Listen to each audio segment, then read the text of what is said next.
Rajan, over at Material Security, you have something called Mailbox API. What is it, and why would anyone want it? So Mailbox APIs are standard APIs that every mailbox have that were built. They were designed for mail clients to push and pull emails from mailboxes. And we realized you could use those same APIs to gain some superpowers.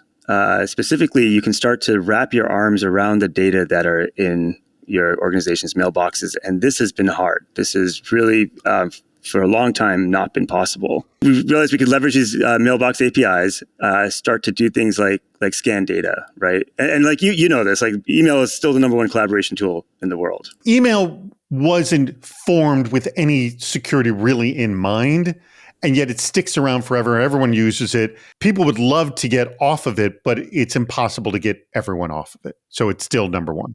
It is the easiest way to collaborate. It's the lowest common denominator for everybody for communications. That's right. And so they become these, vast repositories of data. If we think about our own mailboxes and think about what's in there. Let's just jump to this Mailbox API. As I understand it, you're finding this information, aren't you? That's right. We can leverage these APIs to go and basically look at every email that you have in your organization and do some interesting things like tell you, is there sensitive data in those mailboxes, which emails have the sensitive data, what types of data, social security numbers, credit card numbers, invoices. Once you have that visibility, what can we do? Using those APIs that we keep talking about, we can go in, remove the sensitive email from the mailbox, and we'll do it after a period of time so we're not interrupting your employees' workflows. We'll remove the email and replace it with a stub.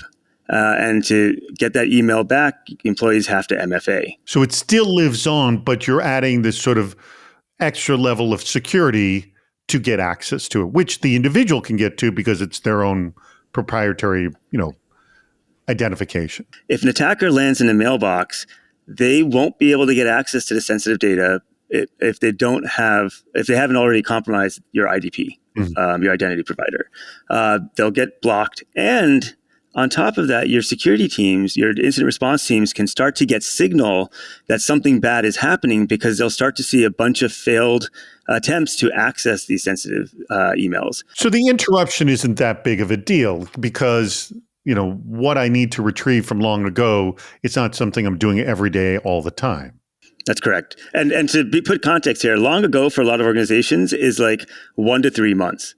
After 1 to 3 months, employees generally don't, and these are trends that we see, they don't go back to an old email because the email will become fresh again. Someone's replied to it and they're like, oh yeah, I need to work with this email. So, in this case, age is 1 to 3 months and it just becomes a risk after that. And so by protecting it this way, you're really mitigating that risk inside your mailbox. If you want to know what Material Security is doing to help improve the sort of understanding of your inbox and secure all the data that's in it, you should be checking out what they're doing over at Material Security. The web address is right there, material.security. Go check it out.